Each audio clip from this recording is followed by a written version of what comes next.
some point, it's no longer the future of work. It's just work. Oh, yeah. Like in 2025, it means that we are just as far away from 2050 as we are the year 2000. If you remember the 2000s, and I know y'all do, like you remember what you were listening to, you remember what you were wearing, we are just that far from 2050.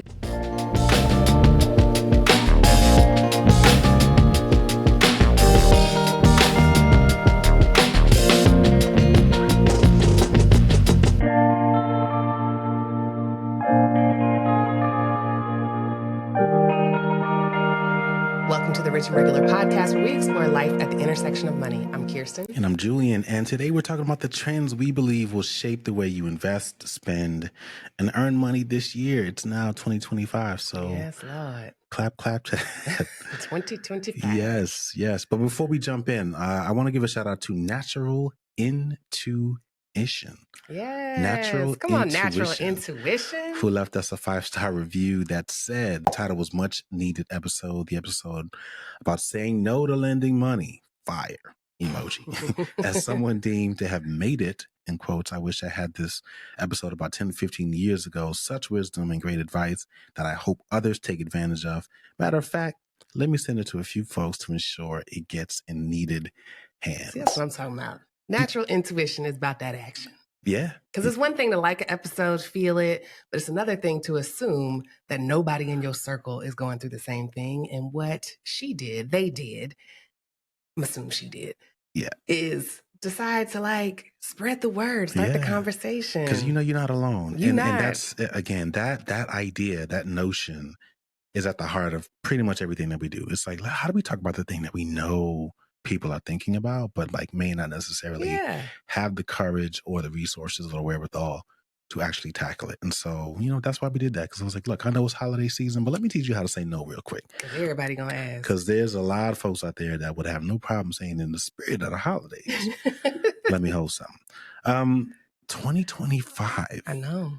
I think it's going to take me a while. I've not messed up yet. So like, it's going to take me a while. I haven't had to write it down yet.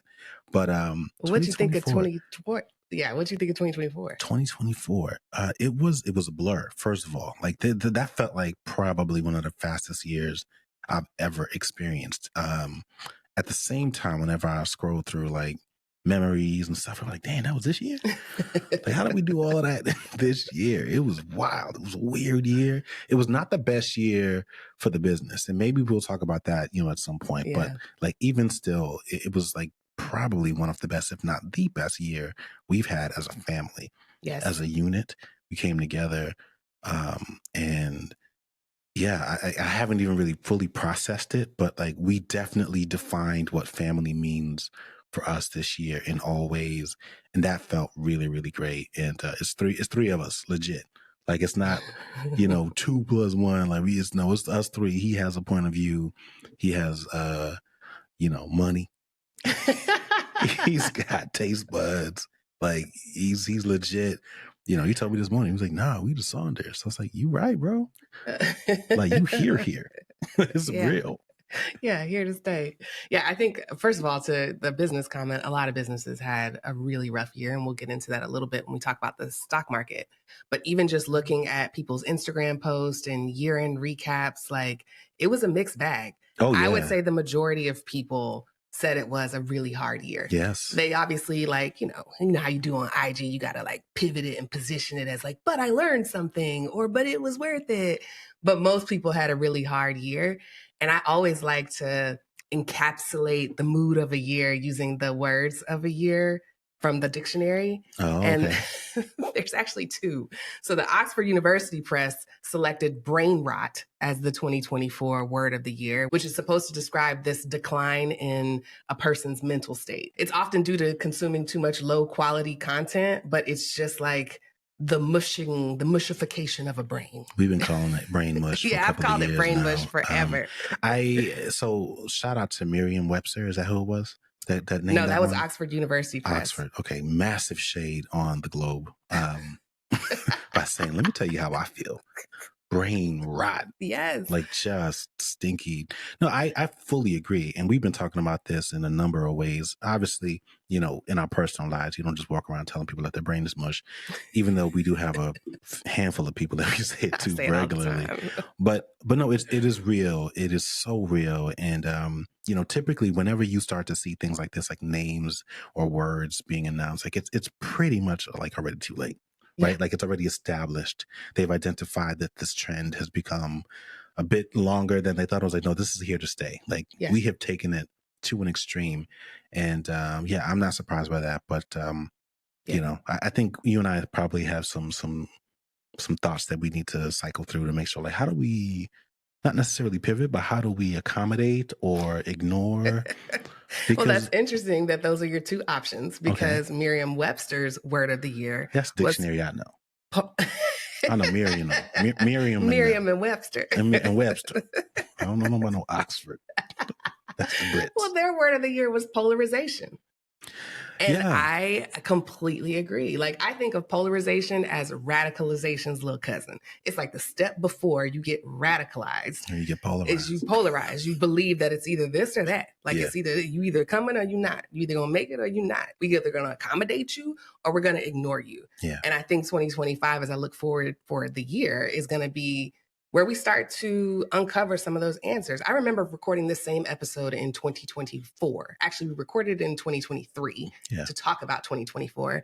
And we talked about how 2024 was going to be a defining year around, like, where do you stand on these issues?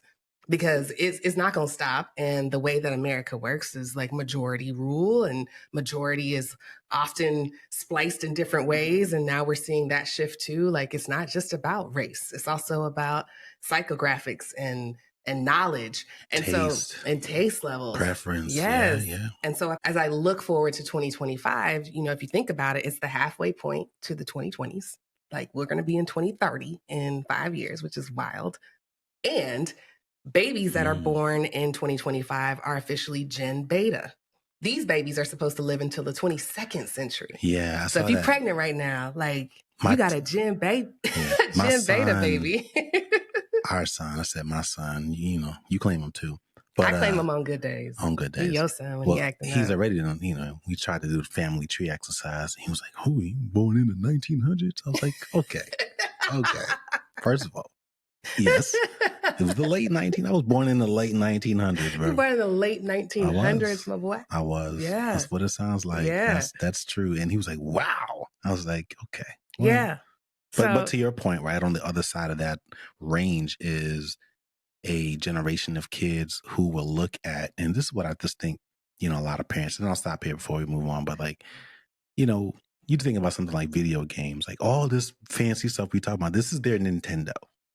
Like, this is going to look like Nintendo to them. It's like, this was like cutting edge to you. Oh, yeah. Like everything that we're saying. And so let that be the first warning shot for those of us who are still late to adopting, embracing, or even understanding AI, right? You've got a new generation of kids who will look at all of this stuff as like the oldest, corniest, slowest version of AI that they've ever seen.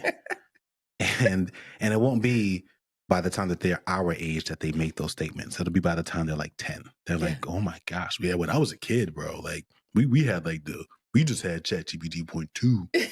You had to type. Yeah, dog. You couldn't even read your mind. Yeah, like we had to type it out. We had to ask it. Like, I mean, that's what I'm gonna say. And we were like, first of all, that was cutting edge. It was unheard of. It was unheard of. It was unheard of. Took the world by storm. It was borderline illegal. Yeah. People could just get kicked out of school for using it. You'd be like, what? It's in my eye. It's on my finger as a ring. You gotta have a chip. All right. Should we revisit what we predicted for 2024 and see how we did, or jump right into 2025? Yes, we should, because I only kind of remember.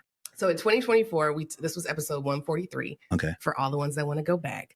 So we use the same format, talking about top stories and trends that affect the way people earn, spend, and invest their money. Yeah. So in terms of the stock market performance, we talked about the 2023 stock market performance, which was almost 23%.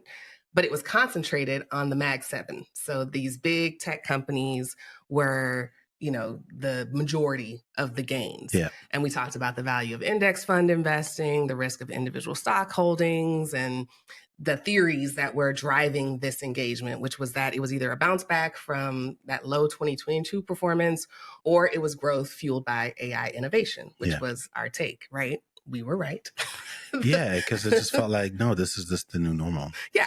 So the stock market currently is up about 25% year to date in 2024. Wow. And that's after a dip because the Fed announced fewer rate hikes in 2025 and it's just the end of the year. So we're still cruising. Now we know that what goes up must eventually flatten out. Yeah. So we're prepared. But that was the stock market. We also talked about fintech and consumer spending, and we had a focus on buy now, pay later. And we said it was here to stay. Like, it's not going nowhere. This is the new form of credit. We need to stop thinking about credit as something that a plastic card that you have this big balance. Yeah. And again, we were right. Buy now, pay later spending in the United States has outpaced prior years, and buy now, pay later services had their best Cyber Monday with consumers spending a record-breaking $991 million. So just shy of $1 billion. That was a couple weeks ago on Cyber Monday. That's crazy. I know. And also not surprising. And to your point, like I feel a bit polarized at this point. I'm beyond polarized. At this point, I'm not surprised by any of it. I also think, and I'm probably skipping ahead here, but I think these are the signs of just massive kind of societal degradation in a lot of ways. But also, I shouldn't laugh. Well, you shouldn't. But also just. But it's true. It's the result of extreme wealth inequality. Yes. Extreme wealth inequality, yes. right? Because while this is happening, you're seeing this debt ballooning in the secondary debt market, and you're seeing other people make massive, massive amounts of money, like earning interest on the backs of the poor. This is the world that we live in. So buckle up. The last trend, I'm just looking at our notes here. I intentionally didn't look at this section. We do have notes because I'm you need to relive it. I wanted to have a natural reaction. And so far, this is about what I expected. I remember some of these things, but not too much of it. Looks like the last trend here was around AI and the future of work. And that is another one. I'm just gently glazing over these notes here and looking at the impact of the labor market. I'm reflecting on some of the conversations that we've had with many of our friends who were previously in tech. And I'll just say, like, in tech and proud, right? Like, a lot of that pride is just gone. Mm-hmm. A lot of those jobs and those opportunities and those career tracks, the quality of life, all of those things just flat out gone. We know this. We know several of our friends and associates who are now realizing, like, oh, this is what she was talking about. Because, like, I really, really believed in realizing that, it was fickle. Like when you had those opportunities, when things were really, really great, when you didn't realize you were on a gravy train, you just kind of thought that was going to be there for the next 20 years. And it's just not. I think there was another article. I don't know if it was Washington Post or New York Times, but it just looked sad. Like typically you see these visuals and they're talking about poverty, and it's like they're looking out the window and they seem hopeless. This was about like 6-figure engineers and tech workers, like looking out the window, feeling hopeless because they've, I've applied to hundreds of jobs and I haven't even gotten a call back. Mm-hmm. And things are getting really, really tight and I don't really know what we're going to do this year. And it's like, it was not designed to last forever.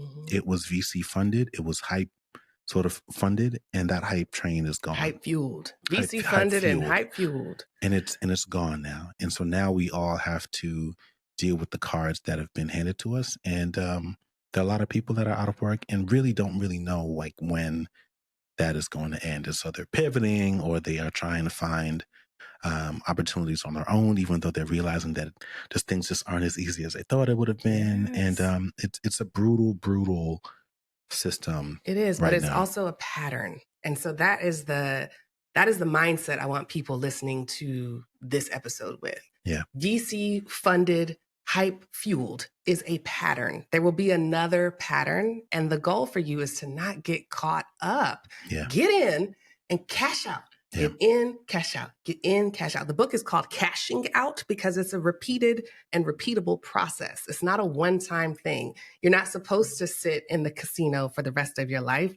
Like you live in a casino at this point. Yep. And now it's about navigating your risk tolerance. It's about understanding the signs and knowing when you have enough, like for your own personal needs and psychology, what enough is. Yeah. And so that's a good segue to talk about, because we're gonna talk about our 2025 predictions in the same buckets: investments, consumer spending, and future of work. Yep. It's a good segue to talk about investments and just starting with the stock market. Yeah. So to your point, I mean, the stock market is actually performing a little bit better than it did last year. That's actually surprising for me. I expected a lot more volatility I did too. in 2024 than we actually saw. But I think what you're actually seeing, I believe, is just stabilization. This is the new normal.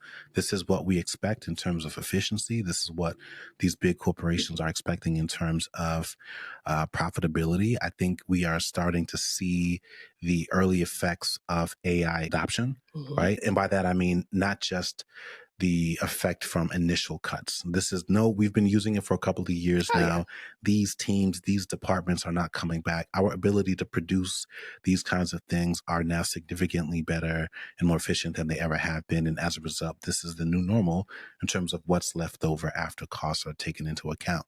Now, that has not stopped a lot of analysts from saying things like, I think we should expect a huge slowdown.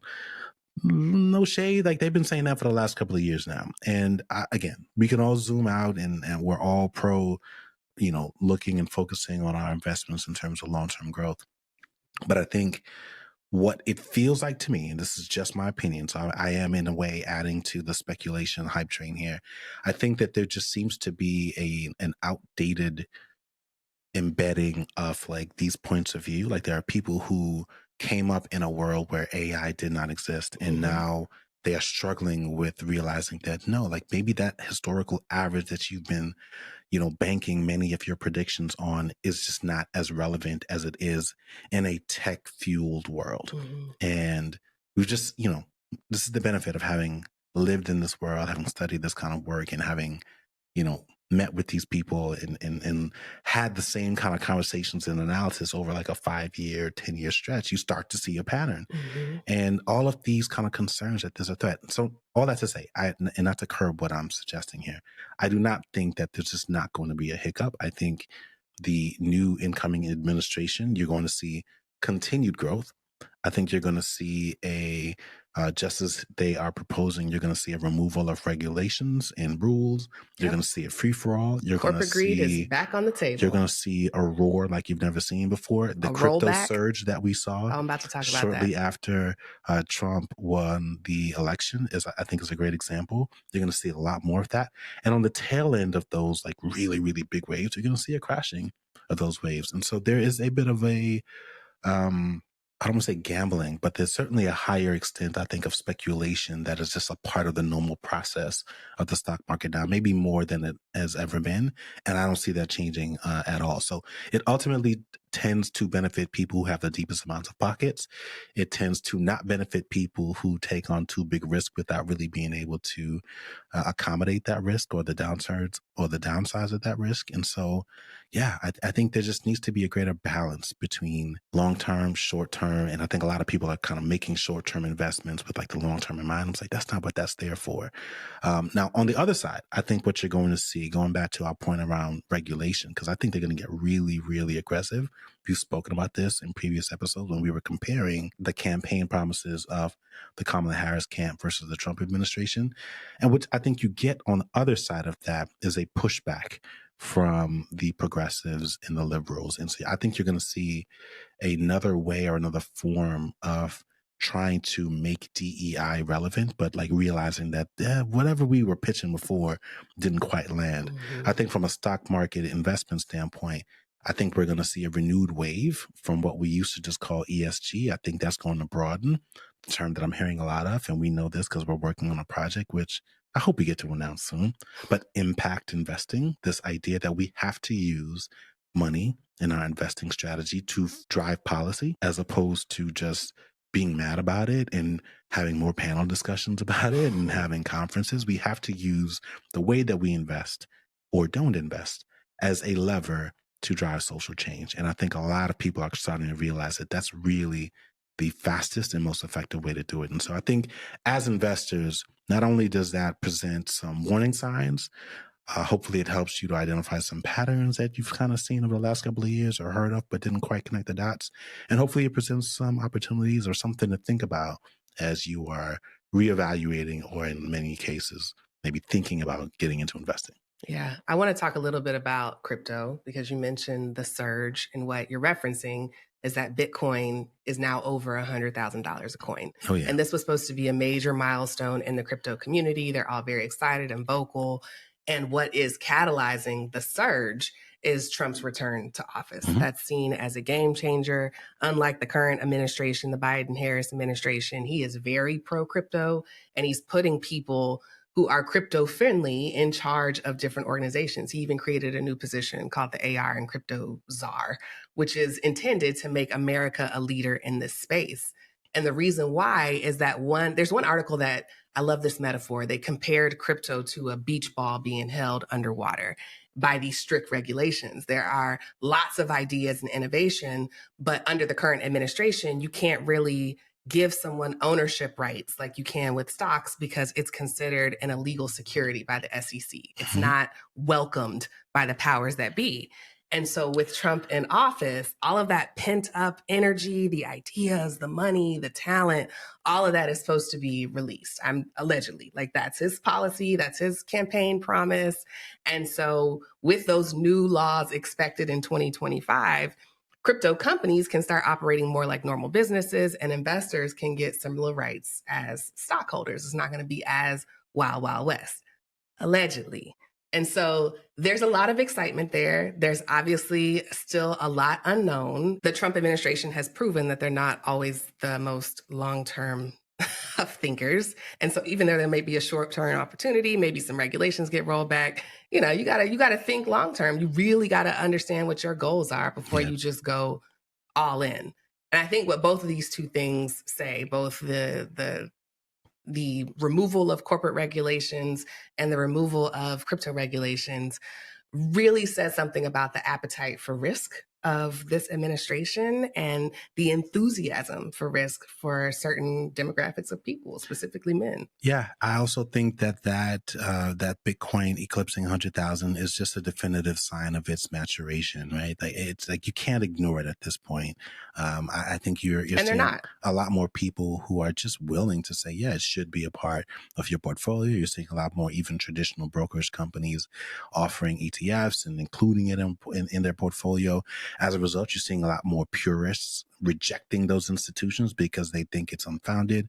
But, there's something to a lot of the banking executives. You can go back, and it's not hard to find, but you can Google the CEOs and see what their original kind of take on crypto was, even 2-3 years ago.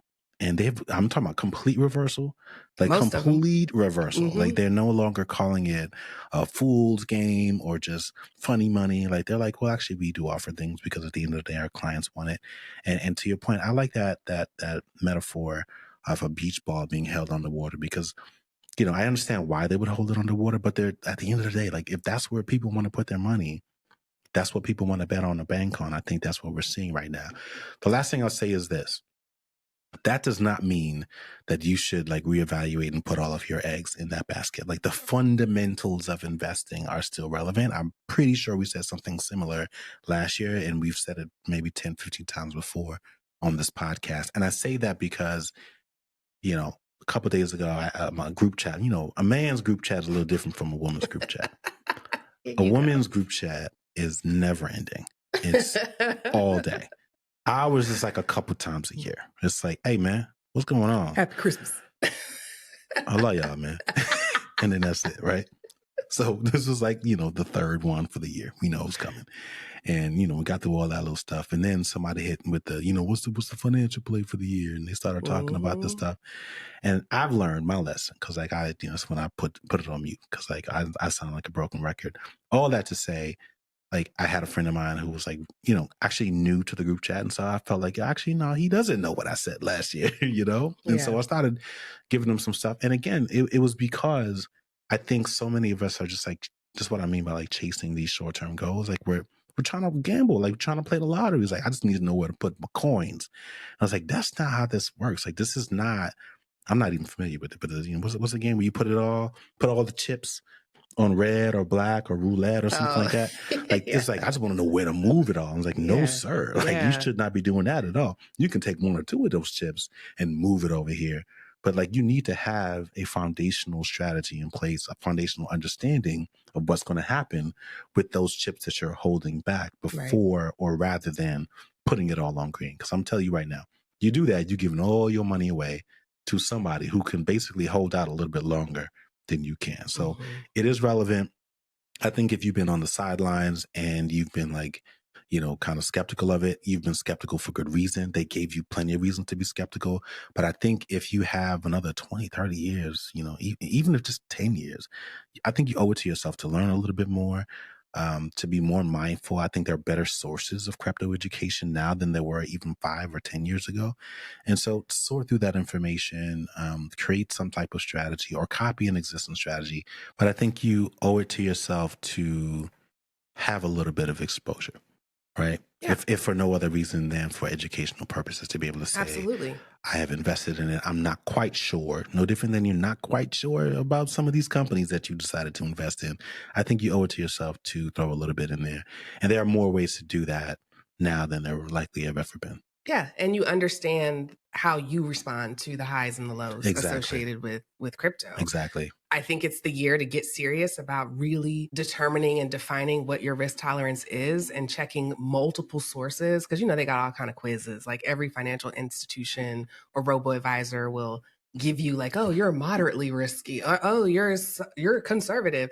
Do multiple sources, check multiple times of the year, check when your bank account got a lot of money in it and when it don't, and then create rules for yourself to ensure that your strategy is balanced. Learn the difference between investing and gambling. Not saying you can't gamble, but you certainly don't want to gamble the mortgage money. Yeah. You gotta create some limits for yourself, especially in this world where they can produce returns very, very quickly and then take them away, even quicker. Yes. Right? It happens very quickly. We saw huge, high-profile lawsuits in the crypto space this year. Like, don't ignore all that stuff just because Trump is coming into the office. Like, it reminds you he's a convicted felon. Like, he ain't got the same moral compass as some of our other leaders. Like, no, I get it though. It came in hot and heavy and fast. It's going to continue to. This is what I mean in terms of funded and fueled hype cycles. Like, this is what's going to happen. It's going to be everywhere, and you're going to feel like you're missing out. And if a bill passes, you're going to immediately want to throw some money in it. And I'm telling you to start early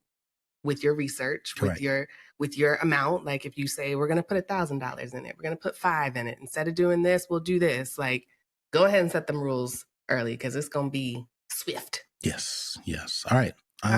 Consumer spending. The second big trend that we think is going to impact the way that you invest, spend, and earn money in 2025. So this was another year of high prices.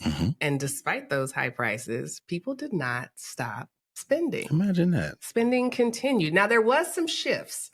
The first shift was they cut back on discretionary purchases. And instead of buying like groceries and dining out, all that stuff slowed down, but people doubled down on buying durable goods like cars. Car sales were booming last month, which was December, while groceries and dining out slowed down. And the adjustments weren't just happening in low-income households. Typically, when we see these shifts, they're focused on people who earn less than like $80,000 or whatever the average is. Yeah. And this year, it was both. It was both wealthier households that were kind of pinching pennies because they had these higher credit card balances, and there were lower income households that were doing it just because they have to stretch a dollar even further. I actually shared an article on Brain Candy a couple weeks ago that talked about how luxury goods have lost 50 million global customers this year alone, simply because people are returning to mall brands. What's Brain Candy? Brain Candy is a section of our newsletter. If you're not subscribed, go ahead and do that now. But it's a section of the newsletter where I send out the most interesting articles and videos and podcast episodes that I've found that week. But I thought that was really interesting because I did see mall brands start to fight back. Like people were like, yo, this is from Gap, or have you seen H&M, or have you been to Abercrombie lately? Like mall brands are coming back. Yeah. And this sounds crazy, but we really have to look at the impact of Ozempic and other popular weight loss drugs because people are spending to feel good about themselves, not just like look good or fill this hole that they have. Like they're investing in health and wellness and items that actually have like lasting durability. And that changes the nature of the consumer relationship as Americans. Like if people are spending from a place of like less, what is the word? Like lack. That's it. Thank you. If people are spending because they don't feel good about themselves, it's a very different kind of spending. It's more frequent, it's more transactional than if people are spending because like I feel good about myself. Yeah. And so there's this big shift in consumer psychology where I think we're finally at the point where the idea of paying a premium for brand names just seems outdated. Yeah. People want to know, like, what am I actually getting for my money? And I think 2025 is a moment where you can get ahead by starting to think differently about your own spending. And businesses that align with that mindset where they're offering genuine utility, like an actual affordable and useful and relevant service or product, will thrive. If people are just hoping that you are impulse buying, like you see my ad on Instagram and like there's a lot of people who have been through that 30 times, 40 times, and they know like, if I buy that thing, it's going to stop working in 2 months anyway, or I'm not going to use it.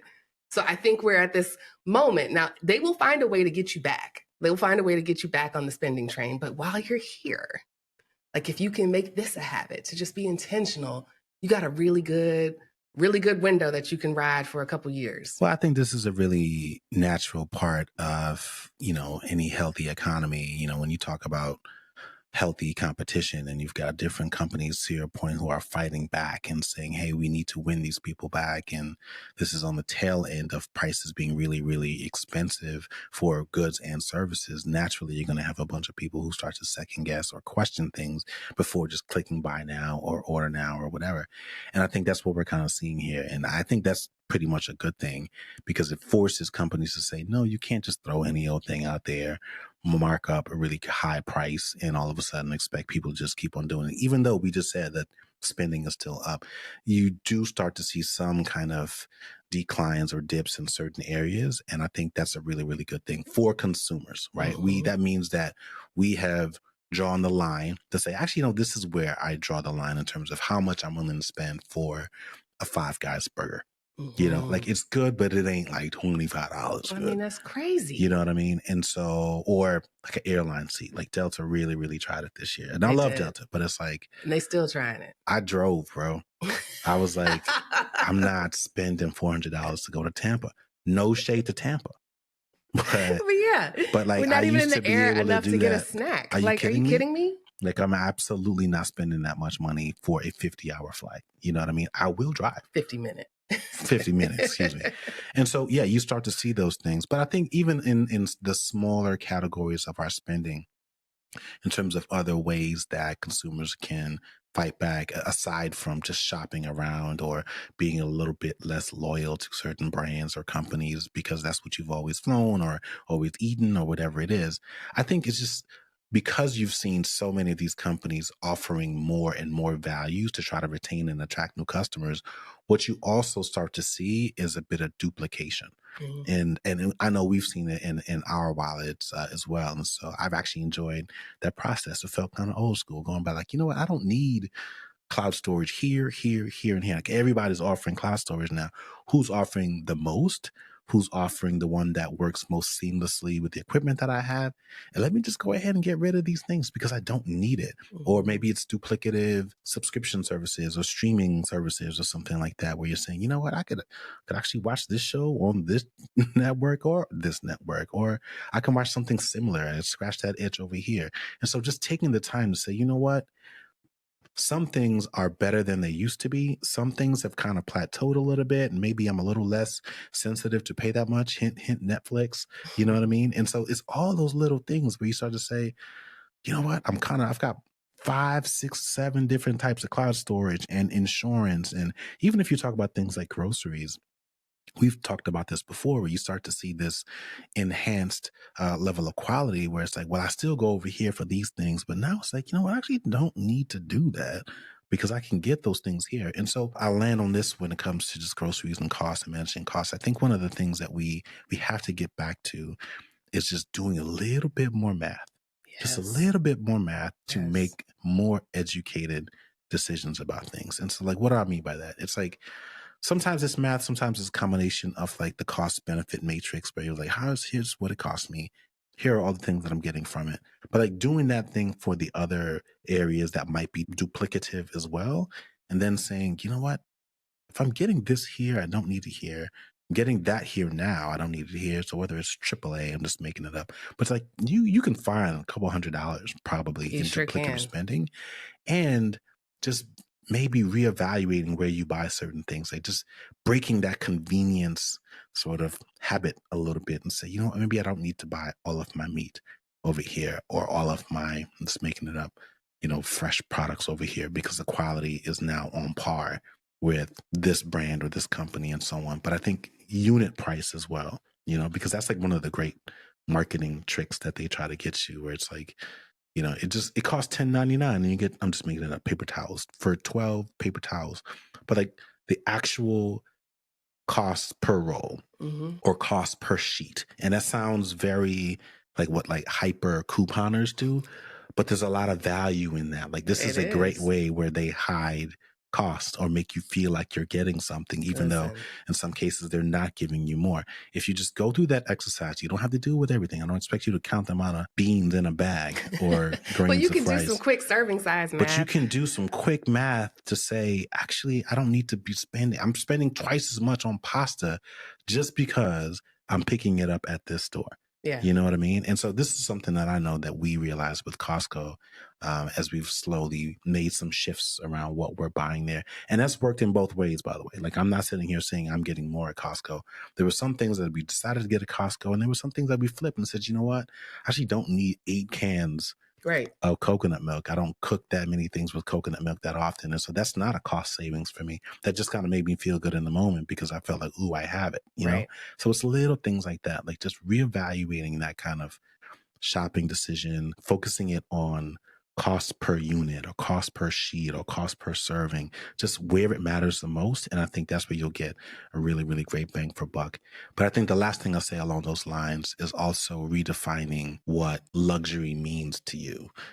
You owe it to yourself to do that, whether it's age, whether it's because your family has changed or your taste preferences have changed. I know we experienced that after going on vacation.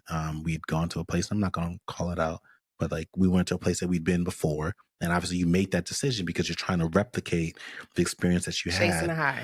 And it was not what we thought. And it wasn't until we chose another brand, one that we have never tried before, that we realized, oh my God, they got the upgrade. Like, this is crazy. We've been so blind following these brands because of credit card points or because of familiarity. And you don't want to churn through the anxiety associated with like making a purchase at a brand that you're unfamiliar with. It wasn't until the other day when a friend asked us someplace, I was like, oh, I'm so glad you said that, because we were thinking of staying there again, because it's a major brand. Like it used to be synonymous, like guaranteed it's going to be X line level of nice. And it was not X line level. It was like really, really below that. And so these things happen, you know what I mean? It doesn't mean that you throw the whole thing away, but you do owe it to yourself to do a little bit more research and stop making blind decisions, whether it's around luxury or convenience. And I think if you do that, you kind of protect yourself from naturally being rolled into these slow price hikes over time. And I think it leads to you saving a bunch of money. Absolutely. Luxury does not have to mean designer. No. You can define what a luxury is for you. If it's having time to relax, if it's being able to travel debt free, if it's owning one great pair of shoes instead of 5. It could just be that it fits you better now. Figure it out, because all of the brands that are dependent on you not understanding quality, craftsmanship, true luxury are going to continue to market to you. They're going to continue to send you offers, specials, invites, product launches, and you'll continue to shop with them without ever reevaluating, because again, that's how long-term persistent marketing works. That's how brand love and brand marketing works. You're supposed to feel an affinity and a loyalty to somewhere that you've spent your money with. And I'm telling you, 2025 is the year to revisit that, especially not just talking about duplicative expenses. There are less expensive alternatives for almost everything. Yes. And in terms of quality and usefulness, like if it's not an essential where you truly are dependent on it being 100% silk or 100% handcrafted leather. You can still get a good bag, a good jacket, a good can of beans, whatever it is, without that big brand label. And shopping smaller is going to be a big key to ensuring that you stay within your lanes, because these companies, they obviously need your revenue. And You're making me think of so many people that I know right now, but even things like financial services, right? Like my way of saying what you're saying right now is like, let 2025 be the year that you don't say, I'm a such and such guy. right. Or I'm a such and such girl. Yeah. You know what I mean? Because that simple decision, that decision to not think about how much it's actually costing you because you're so loyal to that brand might be costing you thousands of dollars unnecessarily. And not even because the promise of the brand isn't being fulfilled, but simply because they decided that they needed to make up some numbers from last year. And so it's going to be that much more expensive. And the quality of your experience or of that product being consumed may not be what it used to be. Like that's just how it is. And so you have to be willing to not be a such and such guy or girl so that you can save thousands of dollars and put that money towards something better. In all things. And they're okay with losing you. You They know, are. I just had this long Let them conversation fight with my for you mom back. about her hairstylist. And this is not shade to hairstylists, but her hairstylist is raising prices. And, I you know, she remember got this that email. conversation. And so my sister-in-law booked her a different appointment at another hairstylist. She just went yesterday and she This loved was a it. Christmas breakfast It's conversation. closer, Y'all. it's cheaper. And again, it's not to shade the other stylists, but my mama's on fixed income and she's got to make some adjustments. And that's completely normal. Like they are hoping that they lose some of the customers and clients and people who shop at the lower end and attract some people who are more comfortable with this price point. And that's true of all brands and all companies. All right, last prediction. Let's try to make this quick. This is about how you earn money. And I want to reflect first on the 2023 prediction about AI and the workplace and the future of work, because at some point, it's no longer the future of work, it's just work. Oh, yeah. And I think that's 2025. Like in 2025, it means that we are just as far away from 2050 as we are the year 2000. Right? Like we're in the midpoint. If you remember the 2000s, and I know y'all do, like you remember what you were listening to, you remember what you were wearing. We are just that far from 2050. Like if your memory can go backwards, it should be able to extend forward and see how different the world is going to be in 25 years. And in the last couple of years, AI went mainstream. It's not new. It's not coming. It's here. It's embedded in the tools that we use every day, whether we're talking about email, project management software, banking, whether you know it or not, you talking to an AI. If you trying to make an appointment for your car to get serviced, you're talking to an AI. Even what you're saying right now is going to sound crazy. It reminds me of when they were talking about the internet. What is it? You know, there's this viral clip. I think it was of like Brian Gumbel and Katie Couric, and they were talking about .com and what does the www stand for? And I was like, that's what you're going to sound talking about. It's AI. It's AI. Yeah. Even my son knows. Like he'll ask. Like Bo will ask, "Is this AI? Is this real? Is this for real?" Because he knows that half the stuff that he sees is not, and half the stuff that he sees is. So with that comes all of these new expectations in terms of employers. They want us to work alongside AI. They don't want you to be anti-AI, which is reshaping job roles, responsibilities. And even if they tell you they want you to be anti-AI, they don't mean that. They're just saying that because they got to say that and they don't want you to use it the wrong way. But there is a world where AI is now handling routine tasks like customer service, data management, accounting, finances, and employees are focused on strategic and creative aspects of their work, which means that there is this increased demand for skills that complement AI. People who can handle critical thinking, people who have creativity and emotional intelligence.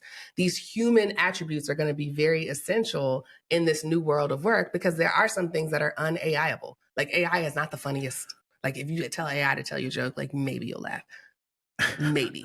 But it's not human. And so you really need to double down on your humanity. Like we've already told y'all to increase your proficiency. I'm not going to beat a dead horse. Like if you're not in an AI, you ain't got nothing downloaded on your phone. If you're not interested, like go back and listen to the episodes. You're making me think about the early parts of my career, and I used to pride myself on productivity. And productivity was this really, really big thing. It was the edge. It was my ability to use these tools, which was basically the early ages of AI, back when they just called it like algorithms and things like that, but or macros in Excel, right? like, it sounds crazy to even pride yourself on things like that when you can just use artificial intelligence to find the answer, to build a program, to do any of those things right now. And so I think that to me is the big takeaway. It's basically the other side of what you're saying, is that we don't live in a world where productivity is priced at a premium anymore, No. because everything is basically really, really efficient. And it's not to say that there isn't room for improvement, but there are those among us who are already incorporating AI and artificial intelligence into what we do. What differentiates you from someone else is going to be something that is creative or not a commodity. And so to your point, like things like humor or, or your artistic flair or touch, access to things, artificial intelligence is technology. It cannot replicate an in-person experience. They tried with the, was it? I almost said multiverse. Metaverse. With the multiverse, with the metaverse, and they failed, Yeah. gloriously in that. And I And think they've tried with like robot humans, like in correct, restaurants and, correct. like, oh, don't you want to check into your hotel with a robot? And people are like, that's Actually, weird. no. I'd like Yeah, to, I'd like to see a human, please. where's Susan? But no, I think what you see from this is an opportunity that is presented, and I think it creates a higher value on the things that uniquely make you you. You kind of see this on LinkedIn as well, like the people who are creative in communicating the same idea that several others are those that are going to rise above those who are just focused on the fact that they can get it done. So humor, charm, like really deeply Yes. Empathy. human, things, in-person experiences, in a Yes. world where you've got practically a loneliness epidemic. Your ability to bring people together is going to be of value because so much online, because so many people are creating so much, it's easily ignorable. And so Yes. you have to be able to produce something that you can't ignore, like a crowd of people, Yes. that are feeling something and like moving and experiencing things, emotional intelligence, EQ. And so all of those things I think are going to be the things that set you apart in 2025 and beyond. This in many ways is just an extension of what people would just call like, your personal brand, or what are the things that make you. But now it's like deeply embedded, and I think more important than it's ever been. So Yeah. yeah, that's where we are, guys. Like, Yes. you will not hear me explaining AI anymore. No. If you've missed the boat, then you got to go back, Yes. because it is the new normal. If you consider yourself to be productive, like I'm telling you, there is someone that peeps game and realizes that, all right, I get that you take great pride. You sound like someone like my mom, for example, and I'm not throwing shade, but like she, at some point on her resume had the amount of words that she could type per minute. Yeah. Yes. You know what I We mean? all Like that did. was something that was unique to her and she was very proud of it. Or like your penmanship. It was like, no, your penmanship is not going to be the thing. Your ability to create calligraphy is a completely Well, different artistic flair, I'll right? push Like back on that's that a little different. bit because I think human touch is going to be the new luxury. It's something that's rare and reserved.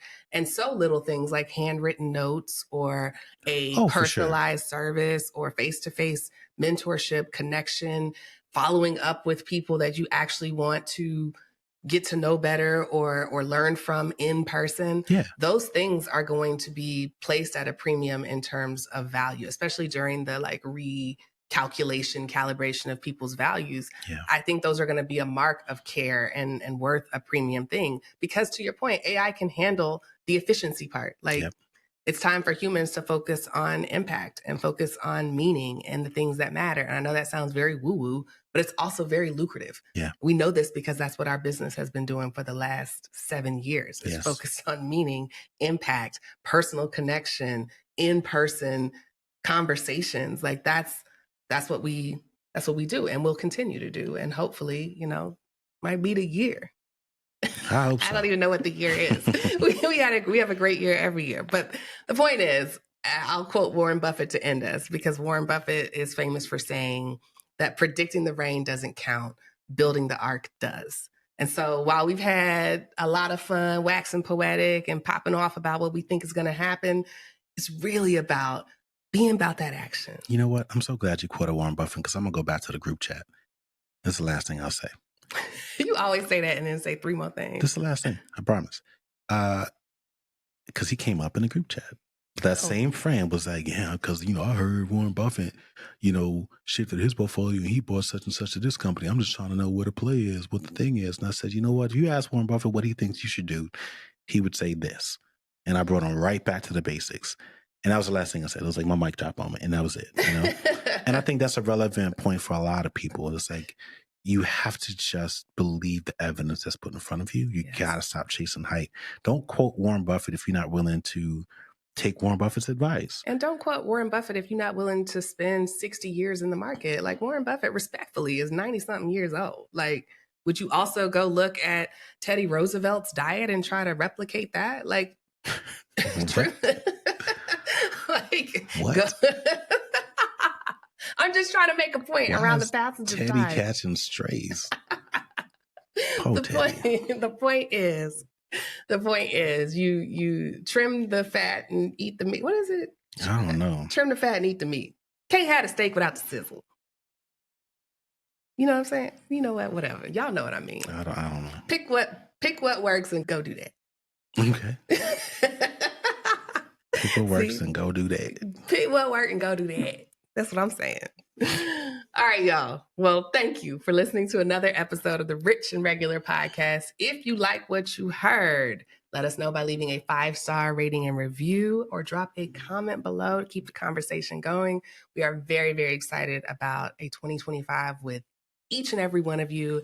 And here's to us taking our own advice and doing some in-person meetups in 2025. Oh, okay. See how I did that? Now, see, only a few people gonna hear that because don't nobody listen to the end. I mean, some of y'all do, but for those that do, you already know. I'm gonna hold you to it. We'll see y'all next week. If you like videos like this and want to see more, make sure you click subscribe and turn on notifications.